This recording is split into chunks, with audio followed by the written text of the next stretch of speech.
నిజామాబాద్ జిల్లా బోధన్ సాలూరా మండలాలకు చెందిన మాజీ సర్పంచ్లు వారు సర్పంచ్గా ఉన్నప్పుడు చేసిన కాంట్రాక్టు పనుల బిల్లులు చెల్లించాలని డిమాండ్ చేస్తూ ప్రభుత్వానికి నిరసన తెలిపే కార్యక్రమాన్ని చేపట్టే నిర్ణయం తీసుకున్న సమయంలో ఇట్టి విషయాన్ని తెలుసుకున్న పోలీసులు శనివారం రాత్రి మాజీ సర్పంచ్లు బోధన్ రూరల్ పిఎస్ లో నిర్బంధించారు. తమకు రావాల్సిన బిల్లులను తమకు చెల్లించకుండా నిర్బంధించడం సరిగింది కాదని పలువురు సర్పంచ్లు కాంగ్రెస్ ప్రభుత్వంను వ్యతిరేకించారు. కాంగ్రెస్ ప్రభుత్వం అధికారంలోకి వచ్చి సంవత్సరం గడుస్తున్నా ఇప్పటి వరకు సర్పంచ్ ఎన్నికలు పెట్టి సర్పంచ్లను నియమించుకోవడం విడ్డూరంగా ఉందని వారు సందర్భంగా విమర్శించారు.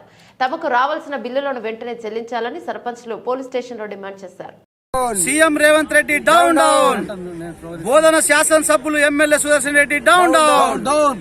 ఏదైతే ఈ రోజు మాకు బోధన్ మండలం సాలూరా మండలం గ్రామాల సర్పంచులకు 2 గంటల రాత్రి సమయంలో పోలీసుల్ని చెప్పి మాకు ముఖ్యమంత్రి రేవంత్ రెడ్డి మాకు పోలీస్ స్టేషన్ లో అర్ధరాత్రిగా అరెస్టు చేయడం చాలా సిగ్గుసేటు. ఇది 4వసారి 5వసారి. దయచేసి ముఖ్యమంత్రికి ఒకటే కోరుతా ఉన్నాం, ముఖ్యమంత్రి రేవంత్ రెడ్డి గారు, మేము గ్రామాల్లో సేవ చేసినాం, ఇది గుర్తు పెట్టుకోండి. మేము చేస్తున్నటువంటి పోరాటము టీఆర్ఎస్ ప్రభుత్వమో బీజేపీ ప్రభుత్వమో కాంగ్రెస్ ప్రభుత్వమో కాదు. ప్రతి ఒక్క సర్పంచ్ కి డబ్బులు రావాలి, కష్టపడ్డటువంటి డబ్బులు రావాలి. దయచేసి తక్షణమే ఈ విషయం గమనించండి. మరి లేకపోతే మేము ఊరుకోమని హెచ్చరిస్తా ఉన్నాం. నువ్వు ఏదైతే ఢిల్లీకి 29 సార్లు వెళ్ళావో విమానంలో, అవి విమానంలో వెళ్ళినటువంటి ఖర్చులు ఇస్తే మా సర్పంచుల ఛార్జీలు అయిపోతుండే.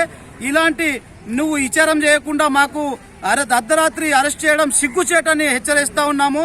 మరి గ్రామాలలో మేము చేసినటువంటి అభివృద్ధి మీరు చూడండి, తెలుసుకోండి.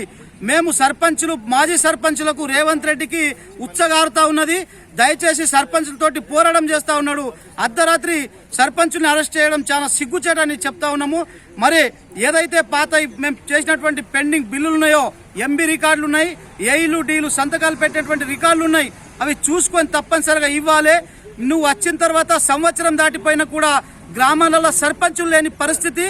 మరి గాంధీ గారు చెప్పారు, గ్రామాలు బాగుంటే దేశం బాగుంటదంటే నువ్వు వచ్చిన తర్వాత చెత్త చెదరం చేసినటువంటి ముఖ్యమంత్రివి. దయచేసి ఇప్పటికన్నా మాకు గ్రామాల్లో ఉన్నటువంటి సేవలు చేసినటువంటి బిల్లులు తెలుసుకొని తప్పకుండా బిల్లులు ఇవ్వాలి.